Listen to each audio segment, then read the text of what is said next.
Hi guys, I'm here in my car, and today, since I was out of town last week and I'm going to be out of town again this week, it's been kind of a busy week, and so I thought that this might be a fast way to share with you what I want to share with you today, and that is about layering exposures. So something that's really funny with Plexus when I joined this business is the products were so fabulous. I completely trusted people that were in the business that told me that they had had the financial success that they had had, and because of the products, I really didn't doubt that. And so I was really excited about Plexus when I got back to California and decided to talk to my friends about it. And so I was really surprised with some people when they didn't jump on board right away. And what I thought is, did they hear what I just said? Are they not believing me? I really could not understand what the problem was. And then about 6 months later, after actually already having quite a bit of experience, I picked up a book on network marketing, and I read for the first time what is very true and what everybody experiences, and that is that most people will not jump on board immediately. And there's this thing that's called exposure. So when you tell somebody about the products, when you send them information on Facebook, when you give them a phone call, or however you do that initial sharing with them, that is their first exposure. And in general terms, the average is it takes about 6 to 8 exposures before somebody decides to either purchase from you or join your business. In some cases, it can actually take 6 months of repetitive exposures. So don't think that you're doing anything wrong, and that is why we say the fortune is in the follow-up.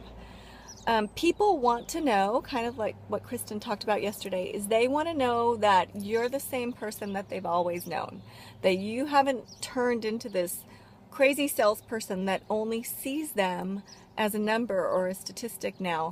And so people will sometimes wait.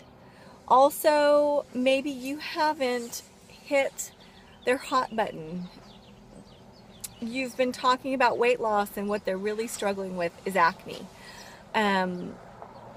You've been talking about the financial side, and really what they're most interested in is helping people. That would really motivate them to help their diabetic aunt or their neighbor that's suffering from chronic pain.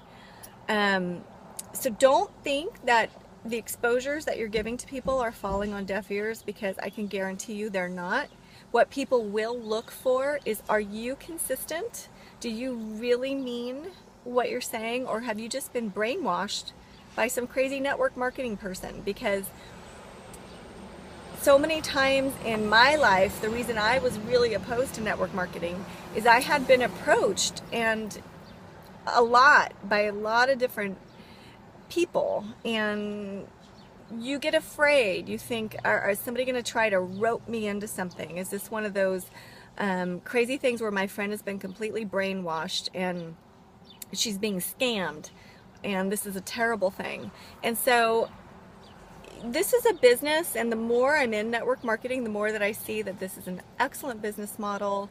It's wonderful. I'm completely sold on network marketing now, but network marketing done the right way. So let me get back to my main point, layering exposures. So you want to be direct with people. You want to tell them what you're doing. You want to introduce your business. You want to introduce your products. You want to stay consistent in your belief. You're a professional now. You own a business. Maybe you only paid $34.95 for it, but who cares? That's a screaming deal. So an exposure can be as simple as you mixing up your pink drink in front of them and drinking it.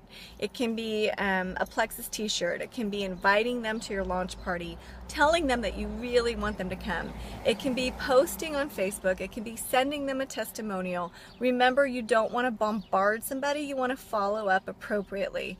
And so this is actually going to have to be a really comprehensive post in our training, because there's many aspects to it.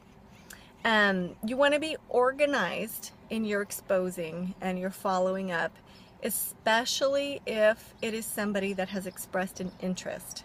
So I am signing somebody up. Actually, I'm waiting for them. They're meeting me right now. This is somebody that I approached with the business because I thought they would be excellent at it, and I'm sure that they will be. And their friend had talked to them a year ago and never re-exposed them, never contacted them, nothing. And so they didn't have an interest at that time, this particular person, but they do now. And that is because I contacted, and I contacted again, I sent information, I followed up, I re-exposed, I exposed in different ways, inviting to events, offering to get together, giving a sample. I gave her a stick of Slim so she could taste it. You know, there's just different things that I did to follow up and to re-expose. And so I never fault somebody for not being interested in something that's the first time they've heard about it. Some people will, not everybody won't be. First time they've heard about it, and they just really don't know much of anything. And so you're not a salesperson, you're yourself. You're going to communicate effectively, you're going to follow up, and you're going to continue to layer exposures.